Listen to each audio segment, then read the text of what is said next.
तो खुदा के मुकद्दस कलाम में से पैदाइश की किताब में से हम खुदा के कलाम को पढ़ने वाले हैं और उसका 24वां बाब है और यहाँ से पहली आयत से। हालेलुया। ऐसे ठीक आवाज आ रही है? आ रही है। सही से। तो 24वें बाब की पहली आयत में इस तरह लिखा है, नीचे आ रही है। अब्राहम ज़ईफ और उम्र सीधा हुआ और खुदावन ने सब बातों में अब्राहम को बरकत बख्शी थी। और अब्राहम ने अपने घर के सालकुर्दा नौकर से जो उसकी सब चीज़ों का मुख्तार था कहा, तू अपना हाथ जरा मेरी रान के नीचे रख। अब्राहम की उम्र जब 140 वर्ष हो गई तो उसके बेटे की उम्र 40 वर्ष हो गई, क्योंकि 100 साल के थे जब अब्राहम को खुदा ने इसहाक बख्शा। पीछे आवाज आ रही है ना? स्टैंड लगा दे बस।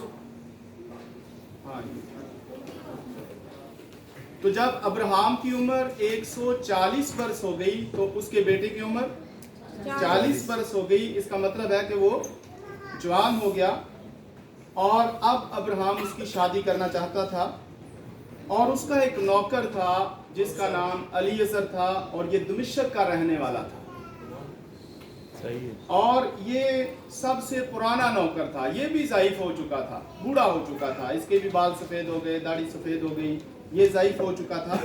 और अब्राहम ने, क्योंकि अब्राहम ज़ईफ हो चुका था, तो अब्राहम ने सारी अपने जो बिजनेस की जिम्मेदारी थी वो अलीएजर के सुपुर्द की थी। उसे अपने सारे बिजनेस का मुख्तार बनाया था और यहाँ पर लिखा है उसने उसको सब चीज़ों का मुख्तार बनाया। और अब्राहम ने उसे बुलाया अपने पास अलीएजर को और कहा कि मेरी रान के नीचे हाथ रख। रान ये होती है। अब्राहम ने कहा मेरी रान के नीचे हाथ रख और मुझसे कसम खा। ये उस दौर में कसम खाने का एक तरीका था। और मुझसे कसम खा कि तुम मेरे बेटे की शादी जिस मुल्क में मैं रहता हूं। अब्राहम कहाँ रहता था? अब कहाँ रह रहा है? कनानियों के मुल्क में, मुल्क के कनान में रहता है। कसदियों की उनसे खुदा ने उसको निकाल दिया था, अब मुल्क के कनान में है। तो अब्राहम ने कहा कि जिस मुल्क में मैं रहता हूँ, कनानियों के मुल्क में, इस मुल्क की जो लड़कियां हैं इनसे मेरे बेटे की तू हरगिज़ शादी नहीं करेगा, बल्कि तू मेरे बेटे के लिए बीवी लाएगा। जहां से मैं आया हूं मेरे रिश्तेदारों में वापस जाएगा और वहां से मेरे बेटे के लिए बीवी लाएगा और इस बात के लिए मुझसे कसम खा। तो उस नौकर ने कहा कि हो सकता है वो औरत मेरे साथ आना ना चाहे, तो क्या मैं तेरे बेटे को वहां ले जाऊं? ये बातें लिखी हुई हैं। लिखा है, तब अब्राहम ने उससे कहा, खबरदार तू मेरे बेटे को हरगिज़ वहां ना लेके जाना। इसका मतलब है कि जब उसने कहा कि क्या मैं तेरे बेटे को उस मुल्क में ले जाऊं जहां से खुदा तुझे निकाल के लेके आया है, तो अब्राहम गुस्से में आ गया। उसने कहा खबरदार तू मेरे बेटे को वहां हरगिज़ ना ले जाना जहां से मेरे खुदा ने मुझे निकाल लिया है। और मैं नहीं चाहता कि तू मेरी नस्ल को फिर वहीं लेके जाए। मेरे सिसो, इसमें भी हमारे लिए एक सबक है। जिस जगह से खुदावंद हमें निकाल लेता है, जिस सिचुएशन से खुदावंद हमें निकाल लेता है, जिस हालात से खुदावंद हमें निकाल लेता है, हमें कभी भी उस हालात में वापस नहीं जाना चाहिए। और जिस जगह से खुदा हमें निकाल लेता है, कभी भी हमें उस जगह पर वापस नहीं जाना चाहिए। खुदावंद हमें सरफराज करना चाहता है। जीसस ने कहा, मैंने तुम्हें दुनिया में से क्या कर लिया है? चुन लिया है। मैंने तुम्हें दुनिया से निकाल लिया है और हमें वापस नहीं जाना चाहिए। जब हम तौबा कर लेते हैं, आमीन, कुछ चीजों से जब हम तौबा कर लेते हैं, जब हम तौबा कर लेते हैं, तो हमें क्या वापस उसी पुरानी जिंदगी में जाना चाहिए?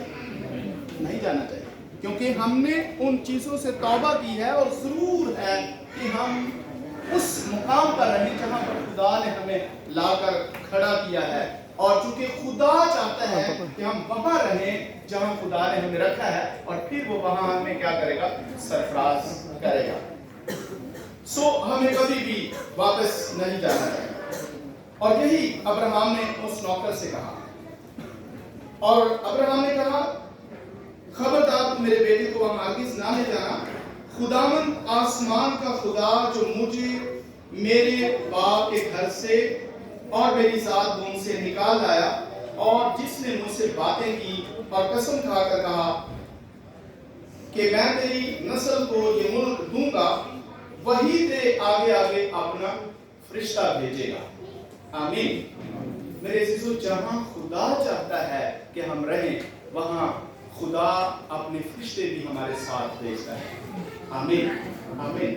अगर आप यहाँ पर हैं तो खुदा के फरिश्ते भी यहाँ पर आपके साथ हैं और खुदा अपने फरिश्ते को तेरे साथ भेजेगा और वो तुझे रहनुमाई करेगा और वो तुझे गाइड करेगा कि तू कहाँ जाए। और फिर उसने कहा कि अगर वो औरत तेरे साथ आना ना चाहे तो तू मेरी इस कसम से छूट गया, पर मेरे बेटे को हरगिज़ वहां नहीं लेके जाएगा। जब नौकर ने ये बातें सुनी तो उसके बाद नौकर ने अपना हाथ अब्राहम की रान के नीचे रखकर उसके साथ कसम खाई और उसके बाद उसने अपने मालिक के 10 ऊंट लिए। और लिखा है 10वीं आयत में, तब वो नौकर अपने आका के ऊंटों में से 10 ऊंट लेकर रवाना हुआ और उसके आका की अच्छी अच्छी चीजें उसके पास थी। करने क्या जा रहा है? रिश्ता करने जा रहा है। इसहाक के लिए बीवी लेने को लिए जा रहा है और साथ क्या लेके जा रहा है? 10 ऊंट। और वो अकेला शख्स नहीं जा रहा है, उसके पास और भी आदमी जा रहे हैं और 10 ऊंटों के ऊपर अच्छी अच्छी चीजें लदी हुई हैं। और यहाँ पे जो अच्छी अच्छी चीजें हैं, वो ये सारी अच्छी अच्छी चीजें जिस इलाके में अब्राहम रहता है उस इलाके की अच्छी अच्छी चीजें हैं। इसमें ड्राई फ्रूट है, पिस्ता है, बादाम है, काजू है, अखरोट है। ये सारी चीजें यहाँ पर लिखी नहीं है मगर एक और जगह पे लिखी हुई है।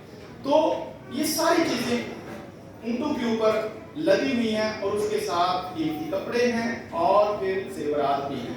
ये सारी चीजें और उनके रास्ते का राशन भी है। ये सारी चीजें ऊंटों के ऊपर लगी हुई हैं और वो शख्स अलीएज़र निकलता है और वो कहां जा रहा है? अब्राहम के पुराने इलाके में, पुराने गांव में, जहां उसका भाई नाहूर रहता है। अब उस शहर की तरफ रवाना हुआ है और जब वो नाहूर शहर के पास पहुंचता है तो नाहूर शहर के बाहर वो एक बाउली के पास अपने ऊँटों को बैठाता है। ये लोग के बाउली क्या होती है? बाउली नहीं, बाउली। आमीन। तो बाउली वो कुआं होता है जो सीढ़ियों वाला कुआं होता है और चलकर सीढ़ियों से पानी तक बंदा जाता है और वहां से पानी भर के सीढ़ियों के जरिए से ऊपर आता है। ये वो कुआं नहीं है जो रस्सी के जरिए पानी खींचा जाता है, ये कुआं नहीं है, ये सीढ़ियों वाला कुआं है और सीढ़ियों वाले कुएं को बाउली कहते हैं। और ये कुआं शहर के बाहर था और वो ऊंटों को उस बाउली के पास बैठाता है और वहां वो एक प्रेयर करता है जिस पे हम बात करने वाले हैं। ये सारा ओवरव्यू मैंने इसलिए आपको दिया है ताकि आपको समझ आए कि बातें अक्सर कहां से स्टार्ट हो रही हैं और क्या हो रहा है। अब हम देखते हैं वो बाउली के पास खड़ा है और यहाँ वो एक प्रेयर करता है। वो प्रेयर हम यहाँ से पढ़ेंगे और लिखा है, और शाम को जिस वक्त औरतें पानी भरने आती हैं, उसने उस शहर के बाहर बाउली के पास ऊंटों को बैठाया और कहा, ऐ खुदावंद मेरे आका अब्राहम के खुदा। ये एक प्रेयर है उसकी। क्या कहा? ऐ खुदावंद मेरे आका अब्राहम के खुदा, मैं तेरी मिन्नत करता हूं कि आज तू मेरा काम बना दे और मेरे आका अब्राहम पर करम कर। देख मैं पानी के चश्मा पर खड़ा हूं और इस शहर के लोगों की बेटियां पानी भरने को आती हैं। सो ऐसा हो कि जिस लड़की से मैं कहूं कि तू जरा अपना घड़ा झुका दे तो मैं पानी पी लूं और वो कहे कि ले साहिब और मैं तेरे ऊंटों को भी पिला दूंगी, तो वो वही हो जिसे तूने अपने बंदा इसहाक के लिए ठहराया है और इसी से मैं समझ लूंगा कि तूने मेरे आका पर कर्म किया है। अब ये छोटी सी प्रेयर, कितना टाइम लगा होगा इस प्रेयर को बोलने में? ज्यादा से ज्यादा 2 मिनट। ये छोटी सी प्रेयर है और 2 वर्सेस की प्रेयर है। यहां पर 2 वर्सेस बनती है और इस छोटी सी प्रेयर को जब वो शख्स करता है, इधर देखिए, सबके मेकअप अच्छे हैं, मेरी तरफ देखें। अब फिर मैं दूसरी तरफ चला जाऊंगा, आप सब खामोश रहेंगे और फिर और बातें होंगी। प्लीज कोई बात ना करे।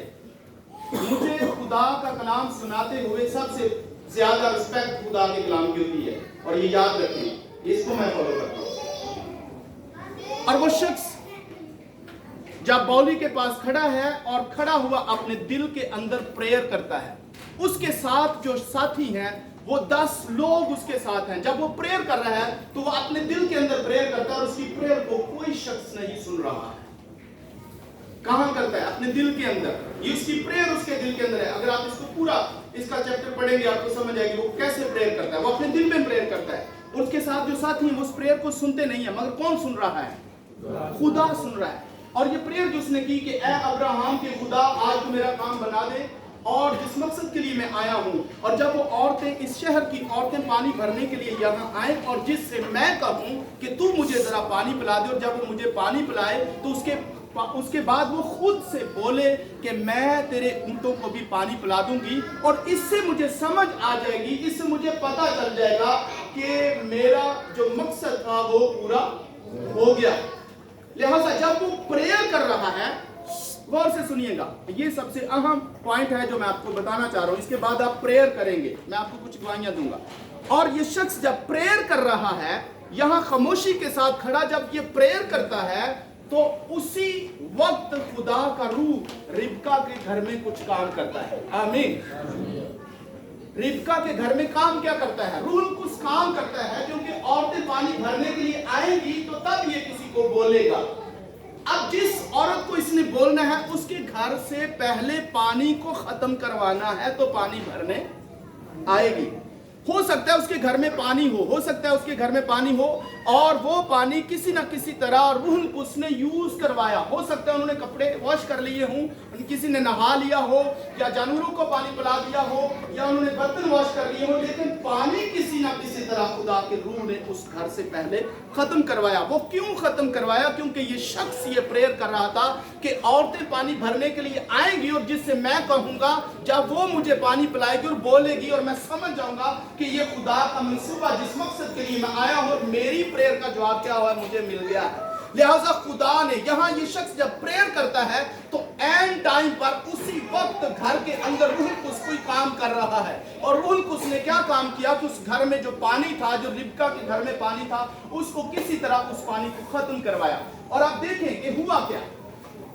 जब ये शख्स यहां प्रेयर करता है तो रूह कुछ उस घर से पानी को खत्म करवाता है और पानी भरने के लिए औरतें अमूमन इकट्ठी जाती हैं। और यहां पर भी यही लिखा है कि इस शहर की औरतें जब पानी भरने आती हैं, लेकिन यहां पर एक अहम काम हुआ कि जब घर से पानी खत्म हो गया तो रिबका ने किसी अपनी कजन से नहीं कहा कि वो मेरे साथ जाए। उसने किसी हमसाई से नहीं कहा कि वो मेरे साथ जाए। उसने अपनी चच्ची से नहीं कहा कि वो मेरे साथ जाए। उसने अपने किसी दोस्त से नहीं कहा कि मैं पानी भरने के लिए जाना चाहती हूँ क्योंकि पानी खत्म हो गया है और कोई मेरे साथ जाए। वो अकेली ही पानी भरने के लिए आती है। अकेली। वो अकेली क्यों आई है? क्योंकि ये मंसूबा जो खुदा का था और जो उसकी प्रेयर का जवाब था वो खुदा देना चाहता था। याद रखिए, खुदा कभी भी लेट नहीं होता। खुदा कभी भी लेट नहीं होता। वो एन वक्त पर प्रेयर का जवाब देता है। आमीन। खुदा हमेशा वक्त पर प्रेयर का जवाब देता है। और क्या हुआ, वो अकेली ही पानी भरने के लिए कुएं पर आ जाती है और जब वो पानी भर के ऊपर आती है और घड़ा उठाए हुए है तो एक फिर रूह कुद्स ने एक और दफा काम किया उस शख्स की जिंदगी में जिसने प्रेयर की थी। उसने कहा था कि जिससे मैं कहूं, और वहां पर चूज करने के लिए, क्योंकि लड़की अकेली है, दूसरी औरतें नहीं है, जिनमें से किसी को वो चूज करके बोलता कि मैं किसको कहूं। लिहाजा वो अकेली लड़की आई है और जैसे ही वो पानी भरकर ऊपर आती है तो रूह उस शख्स कौन है? अलीएज़र से रूह कुद्स कहता है कि यही वो लड़की है जो आपकी प्रेयर का जवाब है। आमीन। यही वो लड़की है। और तू जाकर इसे बोल।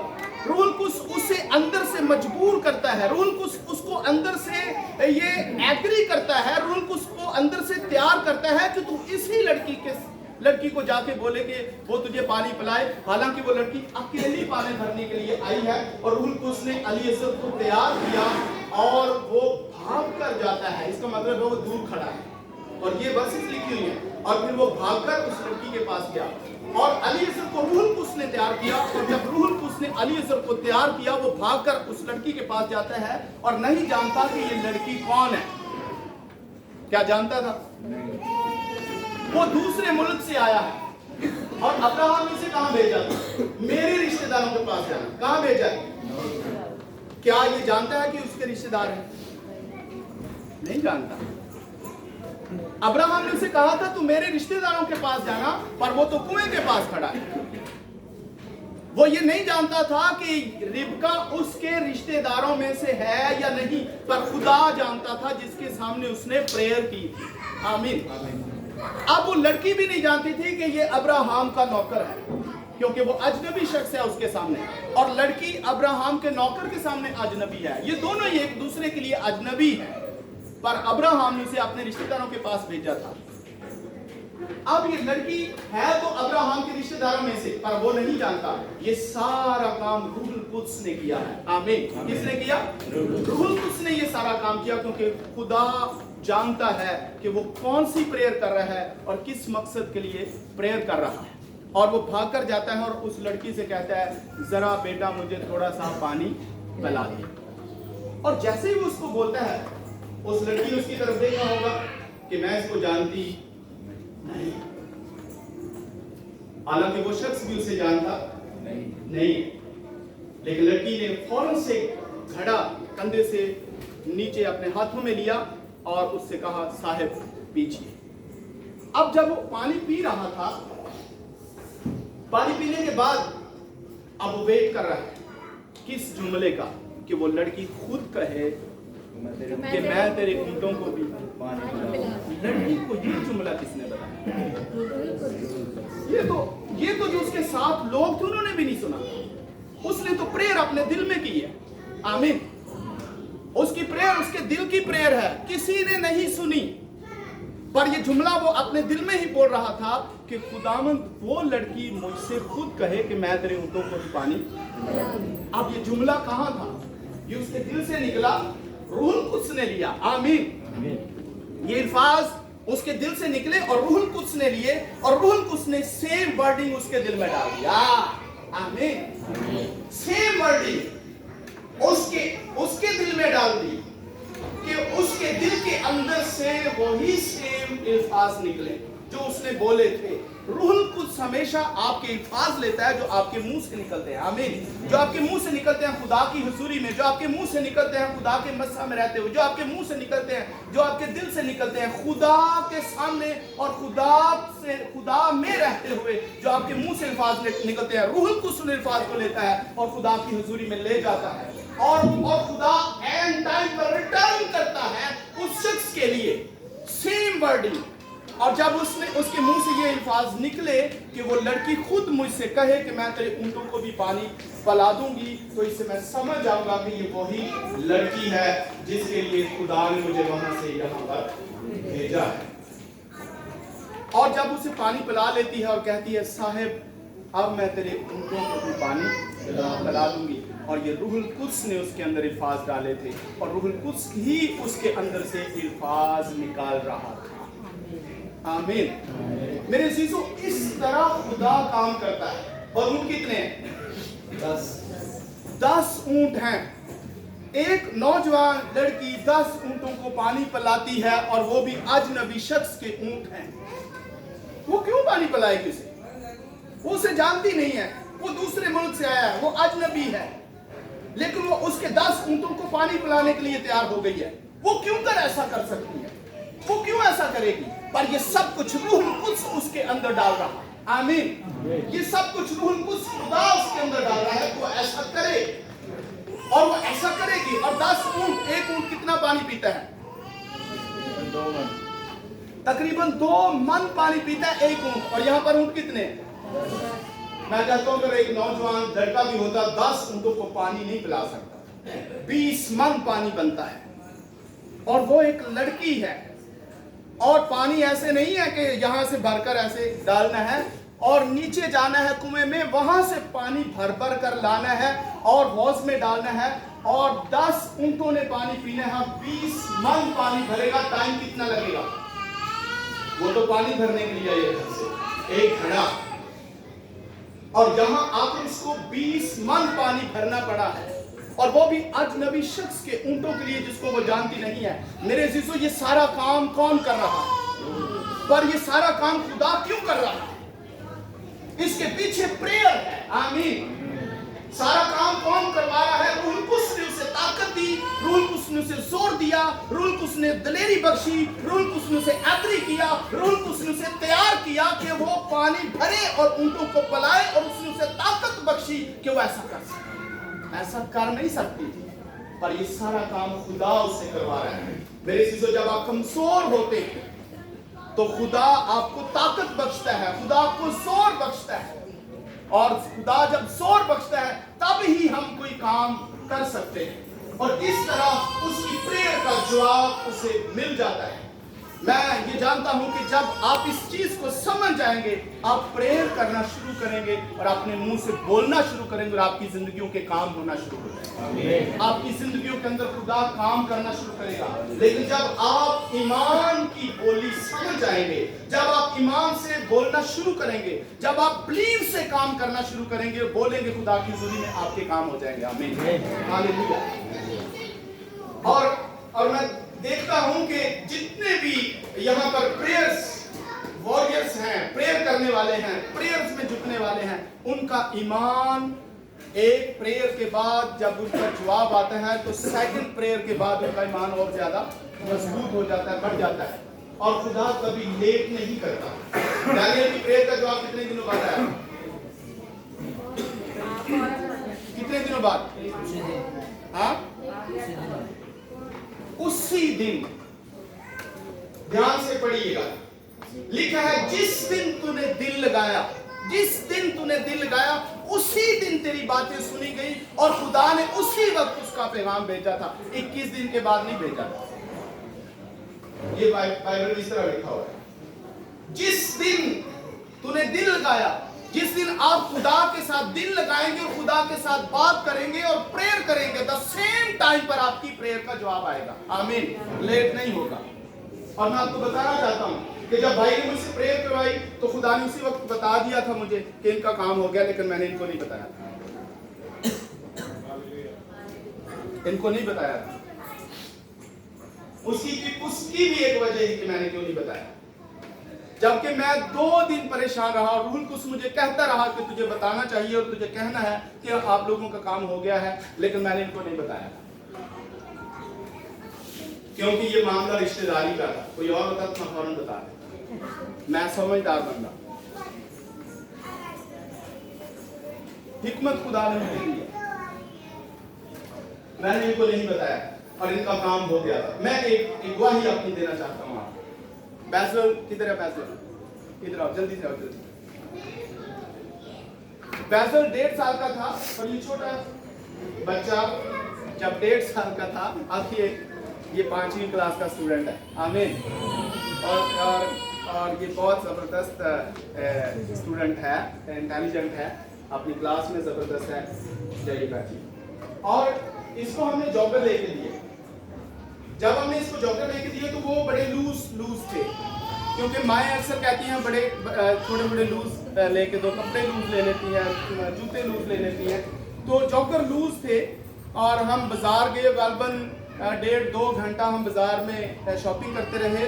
और एक गाड़ी पे हम गए थे, 105 नंबर गाड़ी हमारे घर के पास से गुजरती, उसी से गए, उसी पर वापस आए। और जब हम उतरे तो नौमीन देखा कि एक शूज इसका नहीं है, जॉगर नहीं है, सर्दियों का सीजन था। और मैं आपको बताना चाह रहा हूँ, मैंने अपने दिल में कहा, सुनिए, मैंने अपने दिल में कहा, खुदावन अगर मैं तेरा खादम हूँ तो मुझे यही जॉगर चाहिए। ऐसा पागल पागल, हाँ, अगर मैं तेरा खादिम हूं तो मुझे यही जॉगर चाहिए, मुझे नहीं पता ये कहाँ है, और ये जॉगर मुझे मेरे घर में चाहिए। ये दुआ मैंने अपने दिल में की, नॉमी को पता ही नहीं। और 7 दिन के बाद वो जॉगर मेरे घर में था।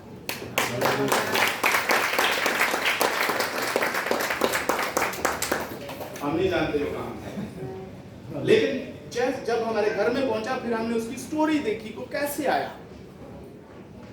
एक बहन हमारे मोहल्ले से ही काम पे जाती थी और सेम टाइम पे वो अपने घर से निकलती थी, और जब वो स्टॉप पर जाती सेम गाड़ी पे वो बैठती थी, और उसने देखा कि वो गाड़ी में जब बैठी तो एक छोटा सा बच्चे का जॉगर गाड़ी के सामने डैशबोर्ड पर पड़ा हुआ है।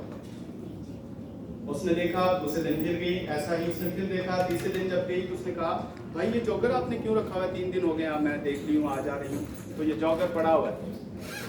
तो उन्होंने कहा कि हमने जब गाड़ी की सफाई की तो ये जॉगर हमें मिला गाड़ी से, हम इसको फेंकने वाले थे कि हमारे दिल ने कहा कि इसको फेंकना नहीं है, तो उनके दिल में ये बात इसमें डाली।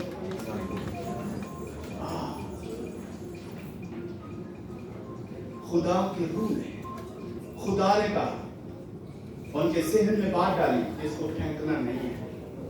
वो जोड़ा जब भी आएगा भले साल बाद आएगा, ये पड़ा था। उस बहन ने कहा मैं जानती हूँ कि किन के बच्चे का जॉगर है, मुझे दे दे। और मैं आपको बताऊं वो बहन हमें जानती नहीं थी। उसने गली मोहल्ले में हमें विजिट करते हुए हमारे बच्चे के पाँव में ये जॉगर देखा था, लेकिन ये नहीं जानती थी कि हम कहाँ रहते हैं। ये जानती थी कि ये पास्टर के बेटे का जॉगर है, और उसके जहन में कैसे पता चला उसको कि ये वही जॉगर है, रूह कुद्स ने। और उसने कहा कि ये मुझे दे दो, मैं उनको दे दूंगी। उन्होंने जॉगर उनको दिया, वो काम पे ले गई, घर ले आई। एक घर में हम ज्यादा विजिट करते थे और कहीं आते जाते उसने देखा कि इस घर में पादी साहब आते हैं, तो उसने वो जॉगर उनको ला कर दिया। उस घर में हम बहुत विजिट करते थे। अभी वो सिस्टर जो है उसकी डेथ हो गई है, तो वो जॉगर ला के उसने उधर दे दिया और कहा ये आपके पास्टर साहब के बेटे का जॉगर है, उनको दे दे। अब जब संडे आया, नेक्स्ट संडे, तो वो बहन चर्च गई जिसके घर में जॉगर दिया था। हम भी चर्च गए तो बैजनल के पाँव में चूंकि जॉगर नहीं था, हमने इसको सैंडल पहनाई थी।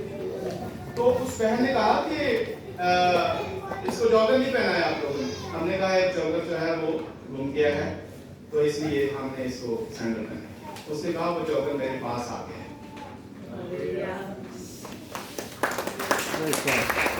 और उसने कहा कि जाती जब आप उसे साथ ले जाना।